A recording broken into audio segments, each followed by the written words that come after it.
샬롬! 여러분 일주일 동안, 아니 2주일 동안 잘 지내셨나요? 지난주에는 부활주일이어서 우리가 온가족 예배로 함께 드렸었죠. 아마 온라인으로도 온가족 예배로 함께 드렸을 거예요. 그래서 그런지 뭔가 되게 오랜만에 여러분 이렇게 만나는 것 같습니다. 이번 주에는 참 반가운 소식이 있었죠. 사회적 거리두기가 월요일부터 해제가 되었어요. 물론 마스크는 계속 쓰고 다녀야 하지만 교회로 치면은 인원 제한이나 또 교회 안에서 취식하는 것, 그런 것들이 다 풀리게 되었습니다. 그래서 아마 온라인으로 이렇게 예배드리는 여러분들도 이제 조만간 교회에 나올 수 있지 않을까 싶어요. 그래서 전도사님은 이제 슬슬 우리 친구들이랑 뭘 하면은 재미있게 놀 수가 있을까, 이런 것들을 고민을 하기 시작을 했습니다. 그리고 조금 있으면 이제 5월달이죠. 또 가정의 달 때 재미있는 것을 준비하고 있으니까 여러분 기대해 주시고 교회로 나오시기 바랍니다. 그리고 사순절 동안 에코나무 캠페인을 우리가 했었어요. 우리 현장 예배에 나오는 친구들도 참 많이 참여를 해줬었고, 온라인으로 예배를 드리는 친구들도 사진을 찍어서 전도사님께 이렇게 많이 보내줬었습니다. 근데 아직 한 판을 다 못 채운 친구들도 있을 것 같아요. 그래도 괜찮습니다. 우리 이번 한 주 동안 한 번 더 기회를 드릴 테니까 전도사님에게 다 보내주시기 바랍니다. 우리 1등만 선물을 주는 게 아니라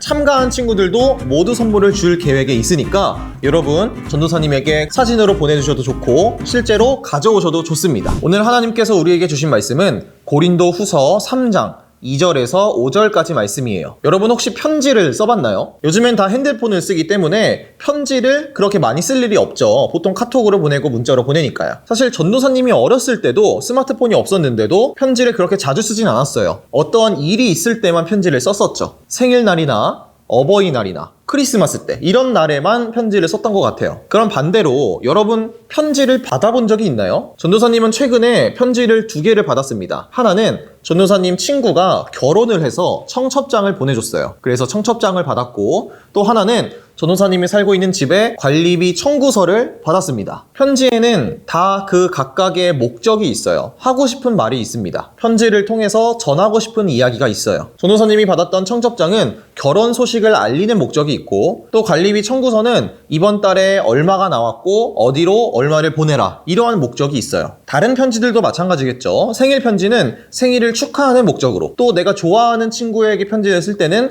내 마음을 표현하는 그러한 목적으로 우리가 이렇게 편지를 씁니다. 오늘 우리가 보게 될 성경 말씀은 고린도 후서 말씀인데, 이 고린도 후서도 원래는 편지였어요. 사도 바울이 고린도 교회라는 곳에 쓴 편지가 바로 이 고린도 후서입니다. 이 고린도 교회는요, 원래 이 사도 바울을 인정하지 않고 무시를 했다고 해요. 그리고 교회 안에서도 사람들끼리 막 싸우고 다투고 서로를 싫어하고 그러한 일들이 막 발생했다고 해요. 그런데 시간이 흘러서 이런 고린도 교회가 자신의 죄를 하나님께 눈물로 회개를 하고 이제는 하나님의 말씀대로 살겠습니다 라고 결단을 했습니다. 그리고 그 소식을 바울이 듣고 너무나 기뻐서 쓴 편지가 바로 오늘 말씀인 고린도 후서예요. 그런데 오늘 본문 말씀에서는요, 바울이 우리 보고 편지라고 말을 해요.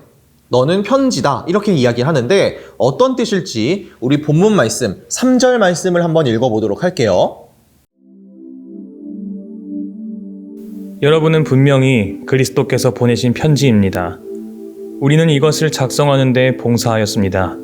이것은 먹물로 쓴 것이 아니라 살아계신 하나님의 영으로 쓴 것이요, 돌판에 쓴 것이 아니라 사람의 마음에 쓴 것입니다.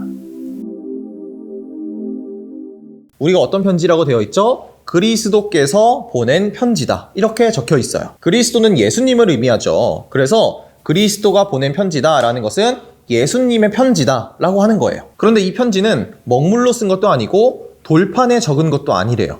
지금으로 따지면 종이에 볼펜으로 적은 편지, 그러니까 눈에 보이는 편지가 아니라는 것이죠. 그럼 어떤 거라고 되어 있죠? 사람의 마음에 살아계신 하나님의 영으로 쓴 편지라고 되어 있어요. 바로 그것이 우리라는 거예요. 그리스도가 보낸 편지. 우리가 예수님의 편지라는 것은 그러면 어떤 의미를 가지고 있을까요? 아까 편지는 다 목적이 있다고 했죠. 생일 편지는 생일을 축하하기 위해서, 청첩장은 결혼의 소식을 알리기 위해서, 이러한 목적이 다 있어요. 그러면 예수님의 편지인 우리도 목적이 있겠죠. 우리가 생일 축하 편지를 받으면 이 친구가 내 생일을 축하하고 있구나 라는 것을 알 수 있고, 어떤 초대장을 받으면 내가 이런 곳에 초대되었구나 라는 것을 알 수가 있어요. 이것처럼 예수님의 편지를 받으면 우리는 예수님을 볼 수 있고 느낄 수 있어야 한다는 거예요. 그런데 그 예수님의 편지가 누구라고요? 바로 우리, 나라는 거예요.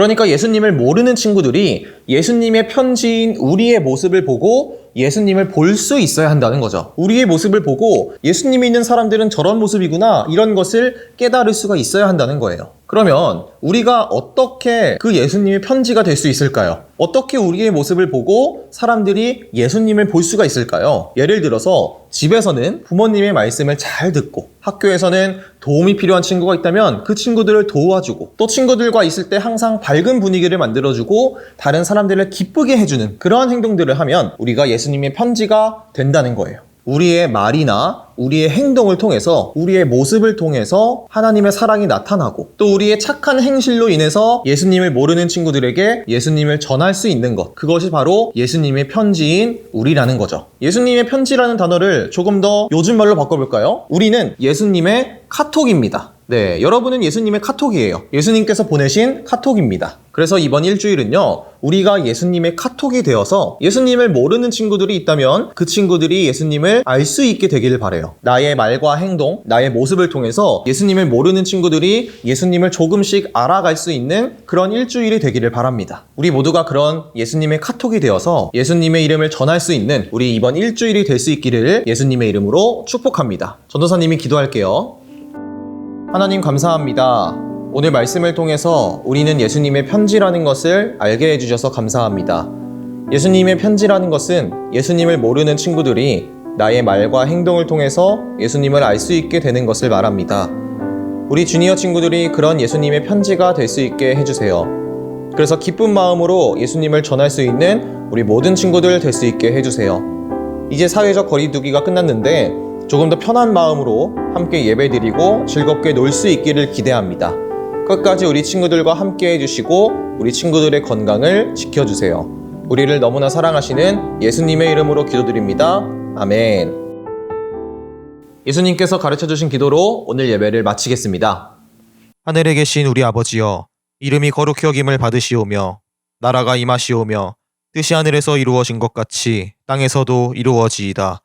오늘 우리에게 일용할 양식을 주시옵고 우리가 우리에게 죄 지은 자를 사하여 준 것 같이 우리 죄를 사하여 주시옵고 우리를 시험에 들게 하지 마시옵고 다만 악에서 구하시옵소서. 나라와 권세와 영광이 아버지께 영원히 있사옵나이다. 아멘.